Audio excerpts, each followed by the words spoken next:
Novamente, boa tarde a todos. Só fazer alguns esclarecimentos rápidos. Nós do Departamento de Futebol decidimos, em termos de comunicação, mudar algumas posturas em relação a algumas mentiras que são veiculadas e algumas narrativas, por vezes até covardes. Tem saído nesses dias que houve uma proposta do Chicago Fire pelo Peterson. Essa proposta nunca existiu, nunca, é mentira, nunca houve proposta de compra pelo Peterson do Chicago Fire ou de qualquer outro clube. Então o Flamengo nunca negou esse tipo de proposta. Então a gente decidiu mudar a nossa postura.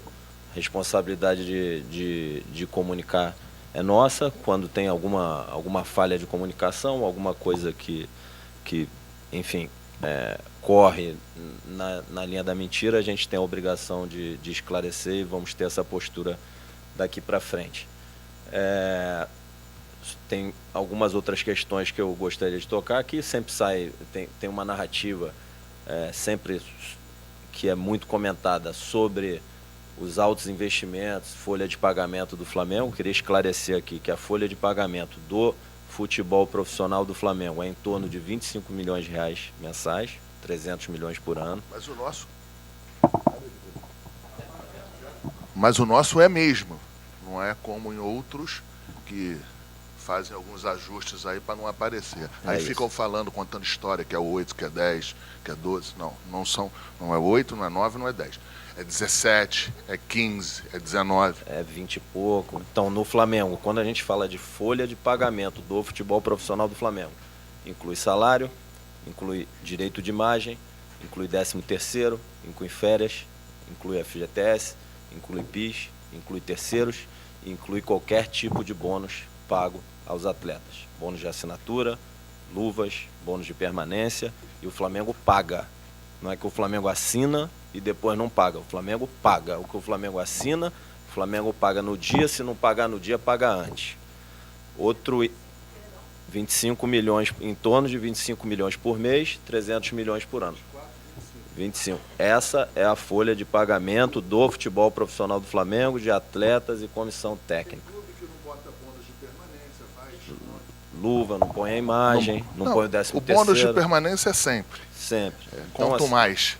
Vamos deixar eles terminarem, aí a gente abre para as perguntas, para a gente ficar interrompendo. E aí tem alguns índices que mostram como o Flamengo é responsável e saudável financeiramente. O Flamengo gasta em torno de 45% da sua receita recorrente, mais o lucro com venda de jogador. Então, 1.200, 1.300 essa receita. O Flamengo gasta em torno de 500 milhões de reais por ano, com folha de pagamento mais amortização de direitos econômicos, dá 45%. Se você pegar na Europa, nos controles que são feitos pela UEFA, seria, se não for o primeiro clube que tem esse índice mais baixo, o segundo, o terceiro. Aqui no Brasil tem clubes que gastam muito mais que a sua receita. E aí depois, atraso, não paga, transferban. O Flamengo não tem isso. Para vocês terem uma ideia, na pandemia, se não me engano, em 2020, a dívida líquida do Flamengo era em torno de 500 milhões de reais e fechou o ano passado um pouco acima de 50 milhões de reais. Isso quer dizer que depois do Flamengo honrar todas as suas atividades operacionais, financeiras, o Flamengo ainda usou quase 500 milhões de reais para amortizar, para pagar as suas dívidas. Então, depois de toda a atividade operacional, quer dizer que sobra muito caixa para o Flamengo ou investir ou liquidar suas dívidas. Então, o processo, acho que o Marcos tocou num ponto aqui, durante a pandemia, como todo clube, mas óbvio, o futebol profissional do Flamengo é a maior área do clube, do ponto de vista de orçamento, e é natural. É a atividade fim mais importante do clube. Foram feitos uma série de esforços aqui no futebol profissional, com corte de custo, corte de investimentos, transferência de jogadores. Com aumento de cota para vender. Aumento de cota para vender. O Flamengo quase sempre bateu suas metas de venda em 4 dos 5 anos, e o Flamengo, o departamento de futebol do Flamengo contribuiu muito para a saúde financeira do clube. Então, por exemplo, a transferência do Reinier por 30 milhões de euros, pouco antes da pandemia, foi fundamental para que o Flamengo pudesse passar... Um mês antes, para que o Flamengo pudesse passar a pandemia saudável e sair dela saudável financeiramente. Acho que tem mais 2 pontos aqui que eu gostaria de tocar. O Flamengo, ele não investe e não busca somente jogadores com valores de transferência altos e na Europa, que é outra narrativa que tentam colocar o tempo todo. O Flamengo já trouxe jogador da Major League Soccer, trouxe o Nico, trouxe o Rossi aqui na América do Sul. Dentro do Brasil, a gente já contratou o Arrascaeta, o Santos, Rodrigo Caio, Bruno Henrique, Gustavo Henrique, João Lucas, Léo Pereira, posso estar esquecendo, Marinho. Jogadores que a gente trouxe sem qualquer custo para o jogadores. Isso é importante falar? Trouxemos Rossi, sem custo de transferência, Felipe Luiz, Rafinha, Varela, com baixo custo de transferência também, Fabrício Bruno, o Eric, dentre Gustavo Henrique, dentre vários outros atletas que a gente trouxe. Então, assim, o Flamengo não tem viés de mercado, não tem viés de valor, não tem viés de empresário. O Flamengo faz o seu planejamento de elenco em conjunto com o staff do Flamengo, hoje com o Renan, com o Fabinho, com o Juan, em conjunto com a comissão técnica, eu, o Marcos, presidente, o Conselho de Futebol, o Reinaldo que estava aqui, que é o CEO, e o Flamengo vai atrás dos jogadores que interessam ao Flamengo, onde quer que eles estejam, obviamente dentro do que é possível financeiramente para o Flamengo e qualquer que seja o empresário do jogador. Então, o que interessa em primeiro momento é o atleta, pelo seu nível técnico, tático, físico, mental, e que atende às necessidades do Flamengo, e aí depois o mercado que ele está, o valor e as outras questões são consequência desse processo de seleção. Óbvio, tem que caber dentro do orçamento do Flamengo. A gente é sempre muito responsável. O nosso balanço é auditado pela EY, é uma Big Four, uma das maiores companhias de auditoria do mundo. Então, o balanço é sem ressalva. Então, o que sai no balanço do Flamengo, que é extremamente transparente, é a verdade. E assim, gostaria de colocar esses pontos aqui para esclarecer algumas narrativas.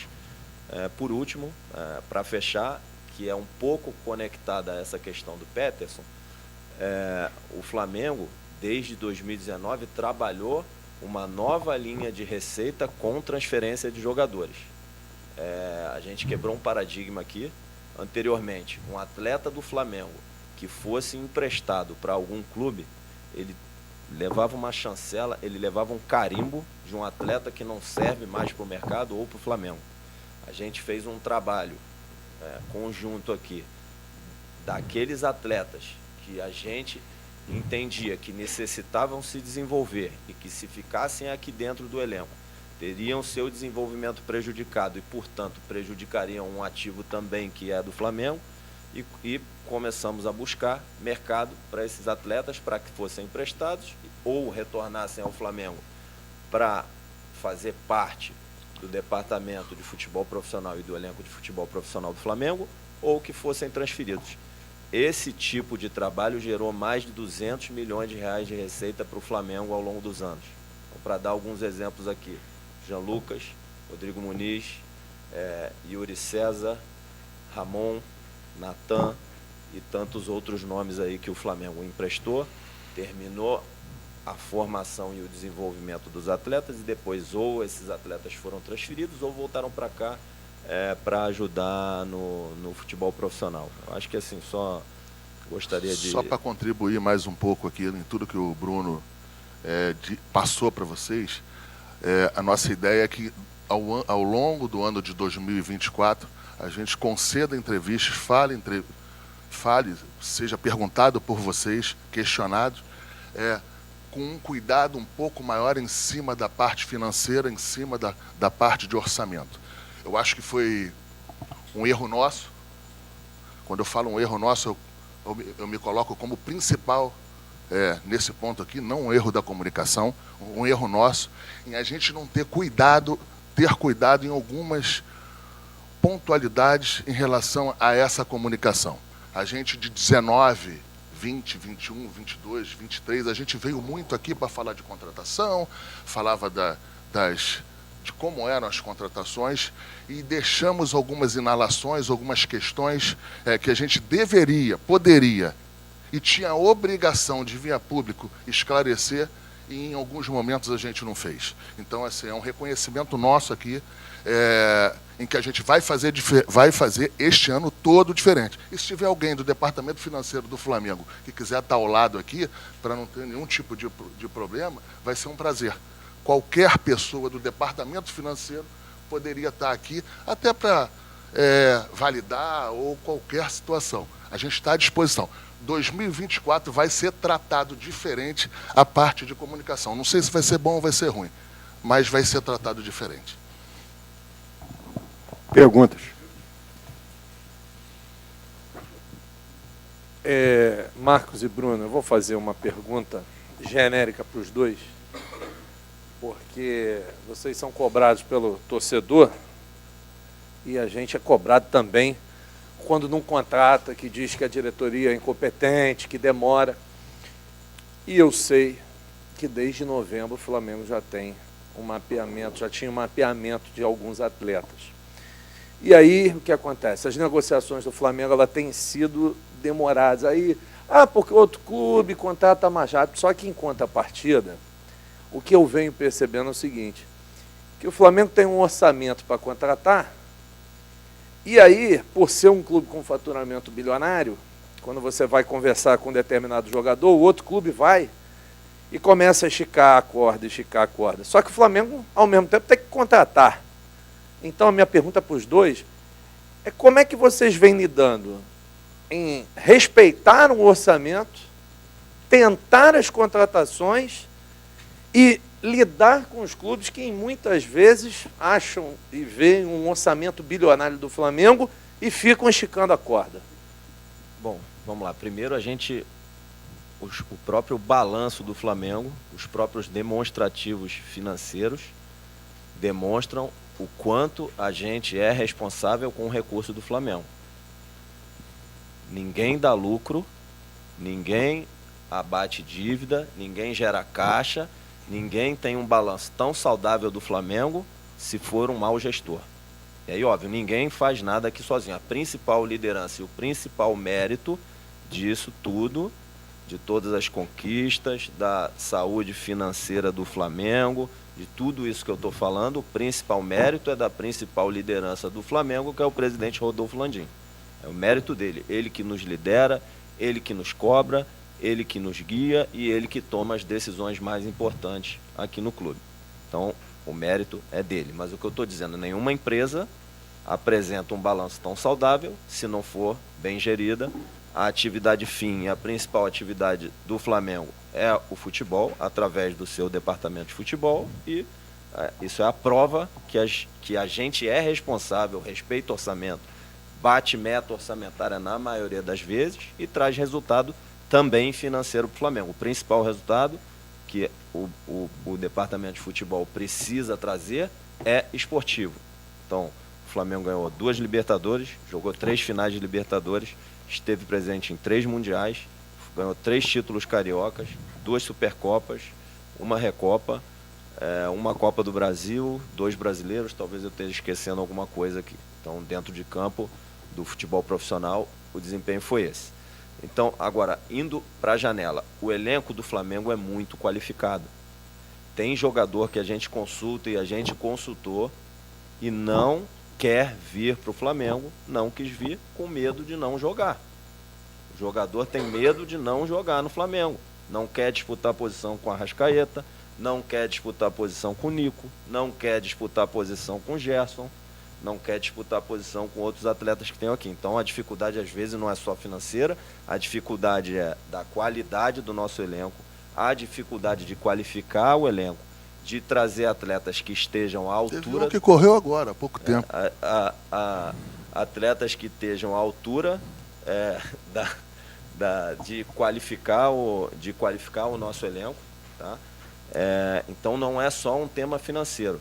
Depois, o tema financeiro ele aparece quando a gente vai para a negociação. O Flamengo não vai pagar preço errado, porque o outro lado acha que do outro lado da mesa aqui do Flamengo tem alguém irresponsável. É óbvio que existem os tempos, é óbvio que a janela, esse ano, fecha 7 de março, né? Quanto antes o atleta estiver aqui, a gente sabe, é melhor, mas a gente não pode ser irresponsável e a gente tem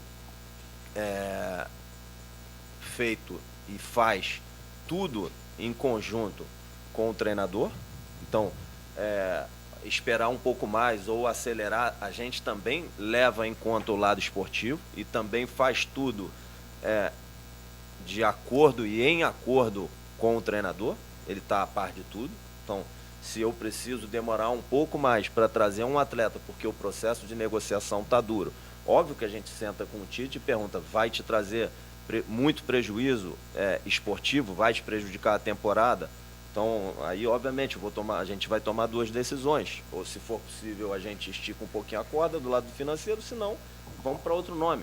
Então, mas o principal é que a gente seja assertivo e traga atletas que saibam lidar com a grandeza do Flamengo, com a pressão de ter que ganhar domingo e quarta, que tenha o prazer de jogar num clube que tem a maior torcida do mundo, que queiram vencer sempre e que tenham todos os aspectos dentro do campo que possam contribuir com seus companheiros e resolver o jogo e dar alegria para a nação rubro-negra, para o treinador, para todos nós. Então, assim, é dessa forma que a gente trabalha. Agora, as decisões elas são tomadas no dia a dia, de acordo com as situações que vão aparecendo. E sendo um pouquinho específico, tem 3 nomes aí que todo mundo sabe que o Flamengo tem interesse hoje, que é o Léo Ortiz, o Matias Vinha e o Luiz Henrique, e óbvio que são negociações muito difíceis, que estão tomando tempo e a gente vai trabalhar o melhor possível para que elas possam ter um desfecho positivo. Bruno, Marcos, primeiro parabéns aí pela concretização do De La Cruz.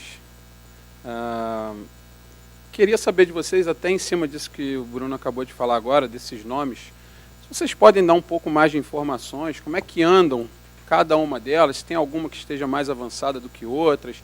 E aí, Bruno, me surgiu agora uma outra pergunta também em relação ao que você falou, sobre esses atletas que quando vocês vão conversar, eles dão uma negativa, que é um direito do atleta, enfim, mas quando isso acontece, eu não conheço titularidade garantida em contrato, isso é dentro do campo, mas, enfim, quando isso acontece, essa relação ali, essa negociação, ou essa tentativa de negociação por parte do Flamengo, ela acaba naquele momento, não quer disputar a posição, então não serve para o Flamengo, ou, dependendo do caso, vocês tentam convencer de que brigue pela posição, enfim, como é que funciona isso dentro do trabalho de vocês? Obrigado. Olha, só para corrigir o que eu expressei, para corrigir não, para ser mais claro, porque quando a gente, às vezes, o outro lado entende um pouquinho diferente, a responsabilidade é nossa, a gente que se comunicou errado. O que eu estou dizendo não é que o atleta, eu só vou para isso se eu for ser titular, não é isso que eu estou dizendo não. Todo atleta de futebol profissional, ele sabe que não tem titularidade garantida em lugar nenhum. O que eu disse se o atleta não se sente confortável e à altura de disputar a posição num elenco dessa grandeza com esses atletas, é óbvio que a gente não vai trazer o atleta. Ele tem que ter autoconfiança, ele tem que confiar nele mesmo, de que ele vai ser capaz de desenvolver o trabalho, contribuir com o Flamengo, se desenvolver e brigar por posição. Não sou eu, nem o treinador, que tem que dizer isso para ele. Ele tem que ter essa autoconfiança mais do que tudo. Então é isso que a gente quis dizer. E quando ele tem esse receio, é natural que ele não queira vir. Ele vai para um clube onde ele tem a confiança que ele vai ser capaz de contribuir com o elenco, jogando, tendo minutos e podendo estar em campo entre os 11. Então, eu acho até vamos dizer assim, honesto que se coloque isso, mas é óbvio, a gente vai para, se ele não se sente capaz, a gente vai, não sou eu que tenho que, na nossa avaliação pode ser que seja capaz, mas se ele não se sente capaz, a gente vai para outro nome, ou não é que vai para outro nome, dentro dos nomes que a gente avaliava seguir, esse nome não faz mais parte. As negociações, assim, a gente não, sob pena de prejudicar o processo, eu não tenho como dar muito detalhe. O que a gente pode dizer é que são muito difíceis, muito complicadas. Pode ser que elas evoluam e tenham sucesso, mas eu acredito que vão tomar tempo ainda para que possam ser feitas de uma forma responsável e justa para todas as partes. Um processo natural também de quem está ouvindo, quem tá do outro lado. A janela é extensa e às vezes um clube não se sente confortável em vender em determinado valor, ele espera um pouco todo o trânsito dessa janela para que no meio ou no fim tome uma decisão. Às vezes não é o esperado, às vezes a gente não é o que a gente quer, mas dependendo do jogador, se avalia se é possível ou não. E como o Bruno falou, sempre em conjunto com a parte da comissão técnica, perguntando e arguindo se dá para esperar mais um pouco, se a gente avança ou se a gente parte para outra. Mas, assim, toda a negociação que a gente entra motivado em contratar, otimista em contratar, e eu acho que começa assim. Depois você vai, se tiver as dificuldades, você vai tentando outros caminhos, mas é isso, a gente sempre acha que vai contratar. Aqui. Marcos, Bruno, tudo bem? Enfim, acho salutar que vocês tenham essa disposição de tornar tudo mais claro, é bom para os três lados dessa situação. Eu acho que o nosso intuito não é tornar mais claro, não tem nada que esteja turvo. Só que eu acho que a gente teve um erro nosso de comunicação, de a gente não fazer entrevistas e coletivas para abordar somente desse tema. Porque quando a gente falava desse tema junto dentro de umas contratações, por exemplo, da contratação de um Bruno Henrique, de um Gabigol, enfim, todos esses jogadores que a gente contratou, o que a gente às vezes queria expressar e comunicar era engolido por outros temas. Então a gente vai fazer durante 24, por exemplo, eu sugiro quando a gente sai daqui já tem uma data para que é 1 mês, 2 meses, 1 mês, falar só desse tema. A gente vai fazer isso durante o 24 inteiro. Às vezes a gente vai fazer uma comunicação ou vai estar numa entrevista coletiva para falar isso num momento que não esteja bom, mas não tem problema nenhum, a gente vai fazer isso, é um compromisso nosso até o final de 24. Desculpa, perdão. Não, isso. Tudo bem, de qualquer maneira acho salutar. Perdão aí, te interromper. Isso aconteça. E até acho que nessa esteira entra nisso também, porque o caso do Gabigol foi muito falado nesse sentido, são valores muito altos. Não é o caso do Gabigol, é o caso do Gabigol, do Andréas, do outro. Eu te trago aqui desde sempre. Mas, perdão de novo. Deixa eu aproveitar aqui. O Gabigol chegou aqui emprestado sem custo. Sim. O Thiago Maia chegou aqui emprestado sem custo. E o Andreas veio emprestado sem custo de um clube da Inglaterra. Porque senão não aparece o trabalho, quando a gente não comunica, quando a gente não é marqueteiro, não aparece o trabalho, entendeu? Não é que eu queira ser marqueteiro, que eu não tenho nem tipo para isso. Mas é que a gente agora está disposto e mais uma vez, será bem-vindo alguém do financeiro aqui ao nosso lado aqui. Mas falando especificamente, uma pergunta para cada um, mas assim, a questão do Gabigol, a questão da renovação, muito falado que um acordo costurado, de altos valores, e em cima financeiro, etc., teria barrado essa situação que teria estar nesse pé, muito emperrado. O agente do Gabigol, Júnior Pedroso, nesse imbróglio todo de Corinthians, etc., ele até soltou uma nota, foi para os companheiros do GE, se eu não me engano, falando que há um acordo verbal para a renovação do Gabigol. E aí, como vocês estão aqui, bem objetivamente, Marcos, há um acordo verbal para a renovação do Gabigol. Você no embarque lá disse, quero contar com ele, no desembarque do De La Cruz, quero contar com ele até o final. Tem um contrato, um jogador que ajudou bastante, mas objetivamente a situação do Gabigol. E aí, Bruno, uma outra situação que achei interessante também, o Dorival no passado saiu do Flamengo, causou aquele rebuliço todo e agora está na seleção brasileira. Era até uma expectativa talvez do ano passado.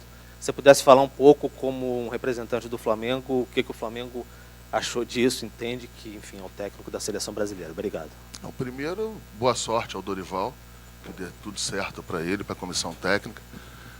É um sinal que a gente acertou, né, na contratação dele. Quando ele estava dentro da concentração do Ceará, eu liguei para ele, ele me atendeu e eu conversei o que tinha que conversar com ele. Então, é isso. Eu acho que deu certo, o projeto deu certo, levamos até o final do contrato. A gente apenas não renovou o contrato com ele, a gente não rompeu nenhum contrato com o Dorival, né? Um treinador que ele foi bem, né, dentro das questões esportivas. Eu acho que o Flamengo agradeceu a ele nas redes sociais, agradeceu de tudo quanto é jeito. E aquilo, não sei se você se lembra, teve bastante questionamento quando a gente trouxe o Dorival. Chamaram bastante de burro, entendeu? Depois deu certo. Então, assim, é isso. Boa sorte para ele, boa sorte para toda a comissão técnica. E eu acho que isso, quando o Flamengo quando eu conversei com ele dentro da concentração do Ceará, é sinal que as coisas andaram e deram certo. Só falando aí do Dorival, toda vez que um atleta, um treinador, o que seja, do Flamengo vai para a seleção, qualquer que seja a sua seleção, isso é de uma certa forma uma chancela que o trabalho está sendo bem feito. Então, aqui eu acho que o Flamengo, nesses anos aí, aproveitando para conectar os temas, né, ele de certa forma evoluiu nesse aspecto, levando ou de volta ou pela primeira vez diversos atletas para a seleção brasileira.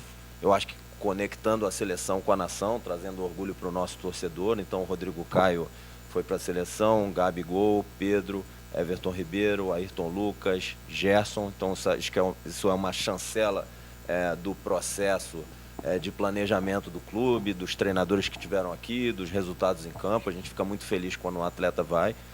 O Dorival, a gente é grato a ele pelos títulos da Libertadores e da Copa do Brasil. Como o Marcos disse, a gente conversou com ele quando ele estava no Ceará para ele vir para cá. Eu acho que isso abriu, o sucesso dele aqui no Flamengo abriu uma série de portas para ele também. Então é sempre um sinal bom quando alguém do Flamengo vai para a seleção brasileira. Aproveitando, eu gostaria de esclarecer um tema aqui, que na entrevista que o Dorival colocou ali, eu não sei porque ele não tocou nesse tema antes, levou mais de um ano para tocar nesse tema. A gente tem uma postura aqui, que os temas que são tratados internamente de operação, eu acho que essas questões, roupa suja se lava em casa, tema que é tratado aqui dentro, a gente não coloca para fora, mas já que ele colocou, da questão das férias de 2022, jamais foi a posição dele da comissão técnica voltar a 19 de dezembro. Mentira. Esse tema foi debatido com todas as partes, todos presentes, ele participou da discussão, a posição da comissão técnica dele foi de 3 de janeiro, jamais foi definido. Eu e Marcos, no final das contas, mandamos comunicar aos jogadores que o retorno era 26 de dezembro. E 26 de dezembro, num ano que a gente jogou quase 80 jogos, espremido pela Copa do Mundo, porque o calendário foi 80 jogos, espremido pela Copa do Mundo, num ano que a gente foi campeão da Libertadores e da Copa do Brasil, a gente achou, apoiado pela fisiologia e pela área de saúde, foram 34 dias de pré-temporada até a primeira decisão do Flamengo, que foi a Supercopa, que infelizmente nós perdemos para o Palmeiras. O Palmeiras se apresentou 3 de janeiro. Então não foi a pré-temporada que fez com que a gente perdesse o Palmeiras, mas a decisão 26 de dezembro foi minha e do Marcos. porque a decisão não foi tomada e não se tomava e não se posicionava, a gente não concordava com 3 de janeiro e a gente mandou que se reapresentasse 26 de dezembro. Agora, A verdade é essa. Pedro, a única pena que eu tenho Não nisso, precisava expor isso. a única pena que eu tenho nisso é por que levou 12 meses para se posicionar. Porque o questionamento da imprensa, de todos vocês, sem exceção, em relação a quando e por que a gente voltou no dia 26 de dezembro, por que não voltou antes, foi desde sempre. Eu vejo essa crítica, essas perguntas em todos os jornalistas, todos os órgãos de imprensa. Janeiro, fevereiro, março, abril, maio. Aí o Flamengo estava mal. A imprensa, junho, julho, agosto, setembro, sempre botando nisso. Aí depois que ganha dele, depois que ganha do Flamengo, numa final, aí vai se posicionar falando. Por que não falou antes? O tadinho e o coitadinho no futebol brasileiro navega bem. E só para complementar, o prazo legal de retorno, a legislação brasileira exige 30 dias de férias corridos. Você não pode colocar qualquer funcionário de férias em véspera de feriado. Dia 15 de novembro foi feriado, dia 13 Isso é importante. liberou os jogadores. A lei exigia, né, naquele ano, né, a lei exige, os 30 dias corridos eram 16 de dezembro. O Flamengo deu 10 dias a mais de férias do que o prazo legal. E o Palmeiras voltou 3 de janeiro. Falaram de treinamento de vídeo, né, por Zoom, né? Treinava por Zoom, assim, Isso é piada, né? treinava Deixa pra lá. por Zoom, assim, não estou falando do outro clube, mas não, Tô treinar, falando, não estou falando do Palmeiras. Deixar claro. Ah. Estou falando assim, do conjunto da obra. trabalho mesmo é chegar aqui, se reapresentar e treinar. No porque, sol quente ali. o outro trabalho eles fazem. Os atletas são responsáveis. Eles chegaram bem condicionados aqui, o grupo chegou bem condicionado, fez todos os testes que tinha que fazer, já está treinando em 2 períodos. Eles aguentam treinar em 2 períodos porque eles se cuidam nas férias. Assim, tem geralmente uns 10 a 15 dias ali que eles são recomendados a não fazer nada para poder realmente descansar e depois eles fazem uma manutenção durante as férias para chegar no nível mínimo possível, aceitável aqui, no melhor nível possível, aceitável para iniciar uma pré-temporada. Então, assim, eles se cuidam, os atletas hoje se cuidam muito. E aí já chegaram num bom nível, por isso que o trabalho já pode começar de um nível mais acima e ser bem feito. Tenho certeza que nas mãos do Tite, toda a sua comissão técnica, do staff do Flamengo, vai ser feito um bom trabalho esse ano.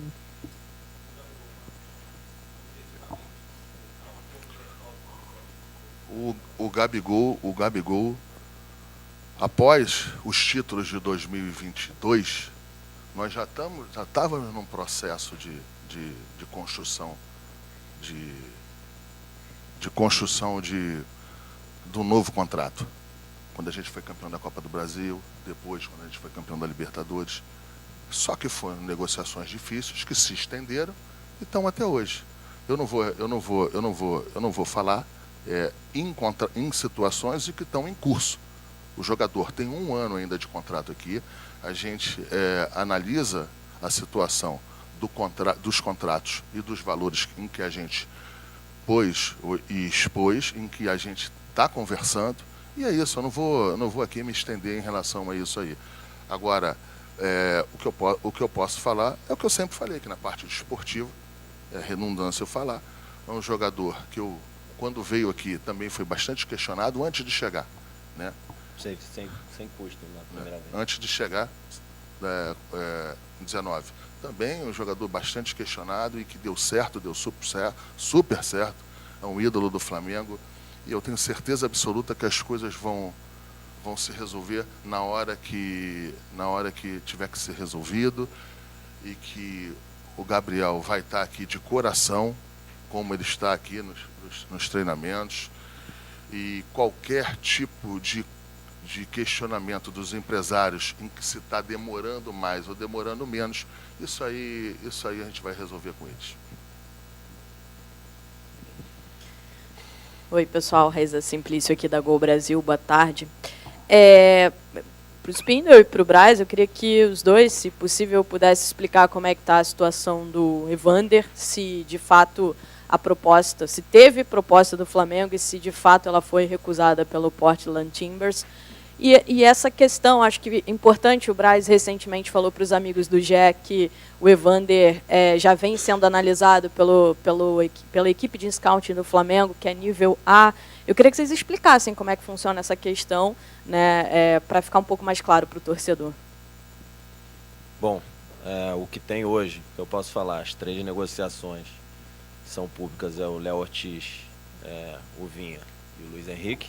Essas que são públicas e que estão em evolução. O Flamengo tem uma área de scout, sim, que de acordo com o nível do nosso elenco, de acordo com a nossa forma de jogar, de acordo com as ideias do treinador, vão buscar atletas que, de acordo com as necessidades do elenco, possam nos ajudar. E óbvio que tem atletas que a gente acha e que o scout entende, e depois isso, óbvio, é debatido conosco, com o presidente, conselho, e tem uma posição que é fundamental, que é uma posição do treinador e da sua comissão técnica, que é óbvio, que é quem vai colocar o jogador em campo, vai utilizar o jogador da melhor forma possível para trazer um rendimento coletivo e os títulos para o Flamengo. É óbvio que ele é envolvido nesse processo. Mas a área de scout do Flamengo hoje é uma área que tem 6 scouters no futebol, no departamento de futebol profissional, tem 14 na base e tem uma série de outras parcerias ali na base com outros clubes, seja formadores ou clubes pelo Brasil, para fazer a captação. Só aproveitando um pouquinho para falar da estrutura. E aí, óbvio, a gente entende que tem atletas que podem chegar aqui e contribuir com uma minutagem e ser mais decisivos e ajudar mais o Flamengo. E é óbvio que esses a gente está disposto a fazer um investimento maior, e outros que vêm aqui para compor elenco. E aí depois o dia a dia e o desempenho deles é que vai dizer que posição eles vão ocupar no elenco.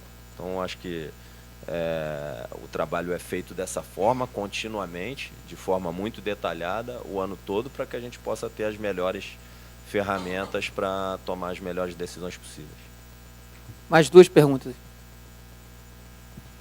Boa tarde, Brian. Boa tarde, Bruno. Queria perguntar para vocês em relação às saídas. Assim, a gente sabe que tem um interesse muito forte no Internacional, no Thiago Maia. Havia expectativa de que a proposta oficial chegasse essa semana. Queria saber se ela chegou e se vocês pretendem segurar o Maia ou vai depender todo do curso da negociação. E outra que eu queria perguntar, até eu noticiei ontem, que foi uma informação que eu tinha, que o Santos, que vocês tinham o objetivo de ter o Santos para o Campeonato Carioca ainda no início, para 2 partidas do Campeonato Carioca, mas também fiquei sabendo que parece que foi flexibilizado e ele vai conseguir sair mais cedo para o Fortaleza. Queria saber se é isso mesmo. Por favor, feliz ano novo aí para vocês. Um abraço. Obrigado. Vamos lá. Sobre o Santos, tem uma negociação que está quase finalizada ali, né? A negociação está finalizada, está em fase final ali de documentação, de fato, com o Fortaleza. A maior probabilidade é que o Santos vá para o Fortaleza agora. Não é uma questão de flexibilizar qualquer aspecto. Tem uma decisão técnica do clube que outro goleiro, provavelmente o Matheus Cunha, faça parte do grupo que vai jogar os 2 jogos do Carioca enquanto a gente está na pré-temporada em Orlando. Isso é uma decisão estritamente técnica. Como a decisão é que ele esteja no grupo, não faz sentido o Santos estar aqui, se a decisão é que o Matheus Cunha esteja no grupo e jogue. Aí, óbvio, sobre a decisão técnica, é uma decisão do Tite, em conjunto com o jogador, para dar minuto para um jogador que é importante para o Flamengo e faz parte do grupo principal. A posição de goleiro é uma posição mais ingrata, né, do ponto de vista da divisão dos minutos entre os atletas. Então, para que ele possa estar bem para disputar a posição, ele ter esses minutos aí de jogos oficiais é importante. Perdão, mas também caminha ao lado do respeito e do carinho que a gente tem pelo Santos, um jogador campeão da Libertadores, um jogador campeão da Copa do Brasil, um jogador importantíssimo, um cara que quem conhece aqui dentro, vocês também têm relação com todos os jogadores, um cara formidável, um cara carinhoso com todo mundo, e assim, o Flamengo só tem a agradecer. E eu acho que também o jogador que sabe estar sendo negociado, que já começa a pensar em mudanças, já começa a pensar numa série de fatores pessoais de uma transferência para um outro estado, eu acho que caminha ao lado aí essa decisão do clube em fazer essa liberação o mais rápido possível, para que ele possa tocar a vida e já começar a pensar e se conectar com o novo time dele. E aí, só para complementar do Santos, assim, a gente é muito grato a ele. Ele fez um esforço enorme para vir do Atlético Paranaense para o Flamengo. Ele foi extremamente decisivo nas campanhas da Copa do Brasil e da Libertadores de 2022, né?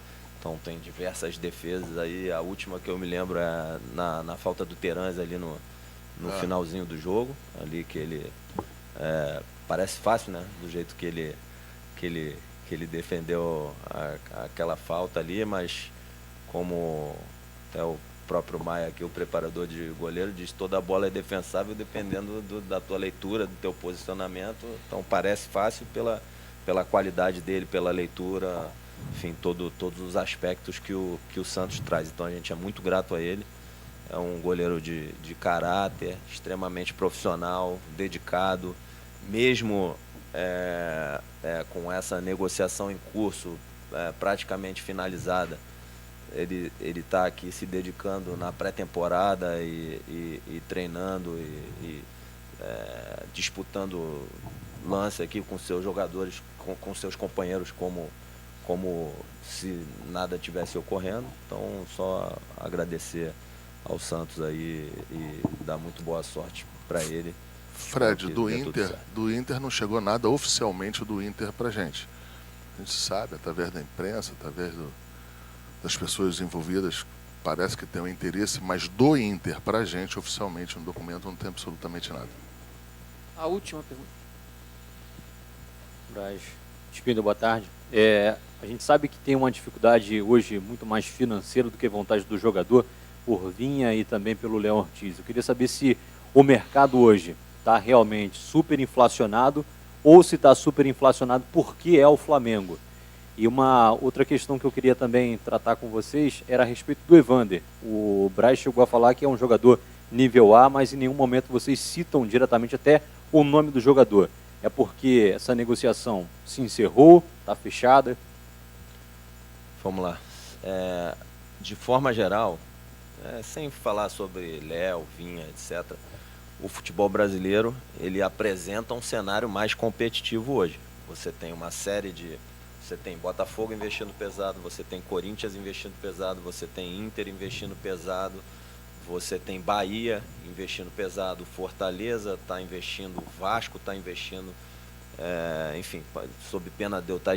o Palmeiras também faz grandes investimentos, tem folhas de pagamento altas, tem contratos oferecidos aos atletas que são de valores, por vezes, que saem na imprensa, e por isso que a gente diz aqui, porque a gente sabe o que acontece em determinadas negociações, os valores que são tratados, e às vezes esses valores não são expostos, como às vezes no Flamengo até são expostos de uma forma errada. A gente não pode corrigir o valor, porque é uma questão privada entre o clube e o atleta. Então, se falar o valor errado do salário de um atleta, que fale que é muito mais de um atleta que está aqui no Flamengo, eu não posso falar qual é o salário e a imagem do atleta. Isso é uma questão privada dele, quanto ele ganha. Mas a gente sabe que tem clubes que pagam salários astronômicos hoje no Brasil. As SAFs são alguns desses exemplos, e clubes que estão mudando o seu posicionamento. Isso torna mais difícil e mais competitivo o mercado, e mais clubes competindo pelo mesmo atleta vai inflacionar salário e transferência. É normal, não acho nem que seja uma coisa especificamente com o Flamengo. Se fosse só com o Flamengo e o Flamengo fosse um comprador sozinho na mesa, no final das contas ia ter que ceder. O problema é que hoje tem competição mesmo. Sobre o Evander, hoje não tem negociação, não. Hoje não tem. Tá? E aí, voltando, esse aspecto competitivo que é o que traz mais dificuldade. E, para completar, tem clubes que compram um atleta parcelado, pagam a primeira e depois não pagam mais. As pessoas se questionam assim, como é que o Flamengo fatura mais de 1 bi e o outro fatura 400, 500 e compete com o Flamengo? Então, é só fazer a conta. Ele compra um jogador de 5 milhões de euros, paga a primeira, pagou um exemplo, e depois não pagou 4, se ele faturar, se o Flamengo fosse comprar esse mesmo jogador, ele pode faturar 200 milhões e o Flamengo 1 bi, que ele está entrando em campo com o mesmo jogador que o Flamengo. A diferença é que o Flamengo paga e ele não paga. Essa que é a diferença. Para as pessoas entenderem. Como é que um fatura 1 bi, o outro fatura 400 e compete. Compete sem pagar. Traz o atleta, parcela, paga a primeira, depois não paga mais. E depois vê como é que faz. O Flamengo não faz isso. O Flamengo, na pandemia, honrou tudo. O Flamengo honra. O que está assinado, o Flamengo vai pagar. Como o Marcos diz, assinou o contrato, pode dormir, que no dia que está escrito lá no contrato, a gente é duro para negociar e para assinar, porque a gente sabe, liderado pelo presidente Rodolfo Landim, que o que a gente assinar, a gente vai ter que pagar e vai pagar, vai cumprir. Então, isso faz parte também da nossa moral, da nossa ética, de como a gente acredita que se faz negócio, de como a gente acredita que se faz futebol. Aquilo que você sabe que você vai ter que cumprir, você tem que pensar 10 vezes antes de você assinar. Você tem que analisar, você tem que ver se você vai ser capaz de cumprir, você tem que ver se aquele atleta vai te entregar o que você espera, porque você não vai poder trazer outro. Você não vai poder fazer uma prática que às vezes se faz, eu trouxe o atleta, ele não está performando, para de pagar o salário dele, encosta ele, vamos trazer outro. No Flamengo a gente não faz isso.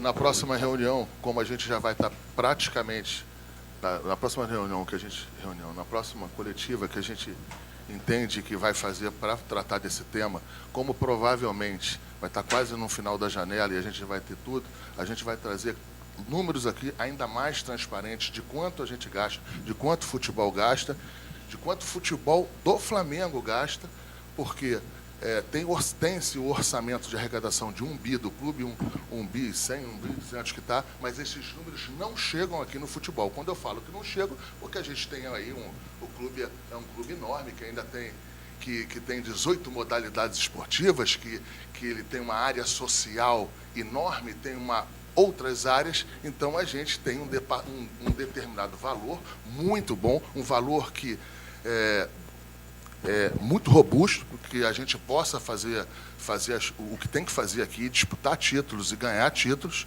só que a gente vai trazer ainda mais esse quadrado aqui mais fechado para passar para vocês. Obrigada. Só complementar o que o Marcos disse, que é importante. A última coisa é que assim, isso que a gente falou aqui é para dar transparência, não é para justificar nada. Como o Marco disse, o orçamento que a gente tem é mais do que suficiente para competir, brigar para ganhar, e é a obrigação nossa entrar em todas as competições para tentar vencer. Obrigada, então, Marcos Braz. Obrigada, Bruno Spindel. E, nação,